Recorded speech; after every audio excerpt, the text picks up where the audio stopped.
વિદ્યાર્થી મિત્રો, અમારી યુટ્યુબ ચેનલ ટીચિંગ મેથ્સ એલજીમાં આપનું હાર્દિક સ્વાગત છે. મિત્રો, આજે ધોરણ 5માં વિષય અંગ્રેજીનું પેપર લેવાયેલ છે. તેનું આજે આપણે સંપૂર્ણ સોલ્યુશન કરીશું. જો મિત્રો તમે ચેનલમાં નવા હો અને હજુ સુધી જો ચેનલને સબસ્ક્રાઈબ ના કરી હોય તો ચેનલને સબસ્ક્રાઈબ કરવા વિનંતી, જેથી તમને જે નવી નવી અપડેટ આવે છે તે અપડેટ મળતી રહે. હવે વિદ્યાર્થી મિત્રો, વધુ સમય નહીં લેતા આપણે પેપર જોઈશું કે આજે જે પેપર લેવાયેલ છે તેમાં કેવા પ્રશ્નો પૂછાયા છે. અહીં પ્રશ્ન એક આપેલ છે કે નીચે આપેલા ફકરા પરથી પ્રશ્નોના જવાબ આપો.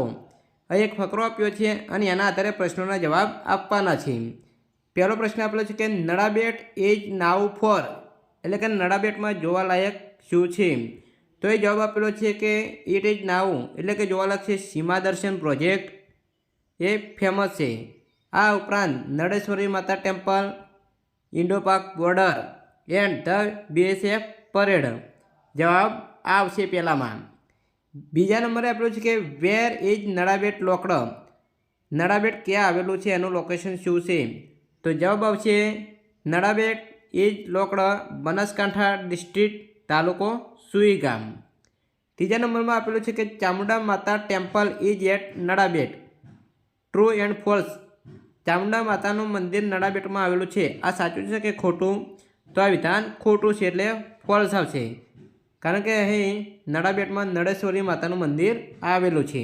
આ રીતે વિદ્યાર્થી મિત્રો, અહીં એક ફકરો આપેલો છે ને એના આધારે પ્રશ્નોના જવાબ આપવાના હતા. હવે પ્રશ્ન નંબર આપણે 2 જોઈશું. નીચે આપેલા મૂળાક્ષર પરથી શરૂ થતો અન્ય એક અર્થસભર શબ્દ લખો. અહીં મૂળાક્ષર આપેલો છે સી, એના ઉપરથી એક શબ્દ લખેલો છે CAT કેટ.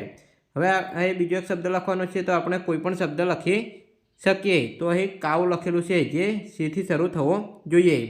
અહીં એસ આપેલો છે, તો એસથી શરૂ થતો શબ્દ અહીં સન આપેલું છે, તો અહીં બીજો આપણે લખીશું સ્ટાર.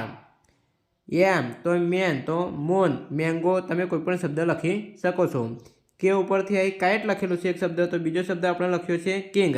આ રીતે વિદ્યાર્થી મિત્રો તમારે શબ્દો લખવાના હતા, જે 4 ગુણમાં પૂછાયેલા છે. તો વિદ્યાર્થી મિત્રો, તમે આ ઉપરાંત તમને કોઈ પણ સ્પેલિંગ બીજા આવડતા હોય એ પણ તમે લખી શકો છો.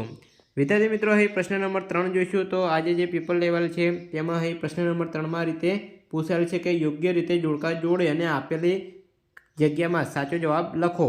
એ અને બી આપેલ છે, તેમાં એ ટેલ આપેલું છે, તો એ સાચો જવાબ આવશે સ્ટોરી. ઈ નંબરનું, તો અહીં આપણે એકમાં સ્ટોરી લખેલું છે. ઇમ્પોર્ટન્ટ, તો બીજામાં આવે છે વેલ્યુલેબલ. બીજામાં આવે છે વેલ્યુએબલ, તો જવાબ આવશે વેલ્યુએબલ.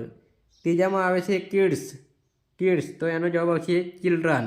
ચોથામાં આવે છે જોય, તો એનો જવાબ આવશે હેપીનેસ. પાંચમામાં આવ્યું છે બિગ, તો એનો જવાબ આવશે હંગ. તો વિદ્યાર્થી મિત્રો, આ રીતે જોડકા જોડવાના છે. આગળ અહીં પ્રશ્ન નંબર 4 આપેલો છે. પ્રશ્ન નંબર 4માં અહીં કૌંસમાં શબ્દ આપેલા છે કે નીચે આપેલા પોસ્ટરનો અભ્યાસ કરવાનો છે અને આપેલ કૌંસમાંથી વાક્યો પસંદ કરીને ક્રમ મુજબ લખો. તો વિદ્યાર્થી મિત્રો, અહીં કૌંસમાં વાક્યો આપેલા છે અને જે ક્રિયા છે પોસ્ટરમાં દર્શાવી છે એની સામે લખવાની છે. જે પહેલી ક્રિયા દર્શાવી છે, અહીં બાળક નાહવે છે, એટલે કે બોથ એવરી ડે, દરરોજ નાહવું જોઈએ. આ રીતે આપણે કૌંસમાં આપેલું છે એનો ઉપયોગ કરીને લખીશું. બીજા નંબરે અહીં ડોલ આપેલી છે અને જે કચરા પોતું કરવાનું હોય તેવું એક ચિત્ર આપેલું છે. તો એ કૌંસમાં શબ્દ આપેલો છે, એના માટે તો અહીં આવશે ક્લીન હાઉસ ડેઇલી, એટલે કે દરરોજ ઘરની સફાઈ કરવી જોઈએ. ત્રીજા નંબરમાં અહીં જે ચિત્ર આપેલું છે તે કચરો કચરાપેટીમાં નાખે છે એવું ચિત્ર આપેલું છે. તો અહીં use dustbin to throw waste, એટલે કે કચરો કચરાપેટીમાં નાખવાનો. ચોથા નંબરે અહીં જે ચિત્ર આપેલું છે કે કોલગેટનું ચિત્ર છે અને બ્રશ યોર ટીથ, દાંત સાફ કરવા માટે. અને પાંચમા નંબરે ચિત્ર આપેલું છે કે હાથ ધોવાના છે, તો વોશ યોર હેન્ડ.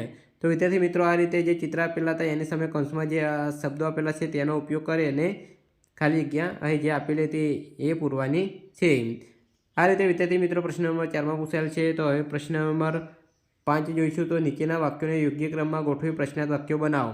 તો એ જે વાક્ય આપેલું છે તે આડાવડું છે. Is you your English teacher પ્રશ્નાર્થ વાક્ય છે, તો વાક્ય ગોઠવી અને પ્રશ્ન વાક્ય બનાવવાનું હતું. તો પહેલામાં આવશે who is your English teacher, આ રીતે જવાબ આવશે. બીજામાં work do where Kapil and Nita, તો એનો જવાબ આવશે where do work Kapil and Nita.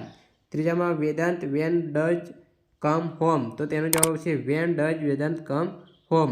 તો વિદ્યાર્થી મિત્રો આ રીતે ક્રમમાં ગોઠવી અને પ્રશ્ન વાક્ય બનાવવાના છે. આગળ અહીં પ્રશ્ન નંબર 6 જોઈશું. તો વિદ્યાર્થી મિત્રો અહીં પ્રશ્ન નંબર 6માં આપેલું છે કે કૌંસમાંથી શબ્દો લઈને વાક્ય પૂર્ણ કરો. કૌંસમાં અહીં આપેલું છે કે ડ્રિંક, હાર્ડ, ઈટ અને આસ્ક. તો પહેલાં આપેલું છે કે આઈ એમ હંગ્રી એટલે કે મને ભૂખ લાગી છે. આઈ વેન્ટ ટુ ખાલી જગ્યા સમથિંગ એટલે કે હું ખાવા જઈશ. એટલે ખાવા માટે અહીં ઈટ શબ્દ ખાલી જગ્યામાં આવશે.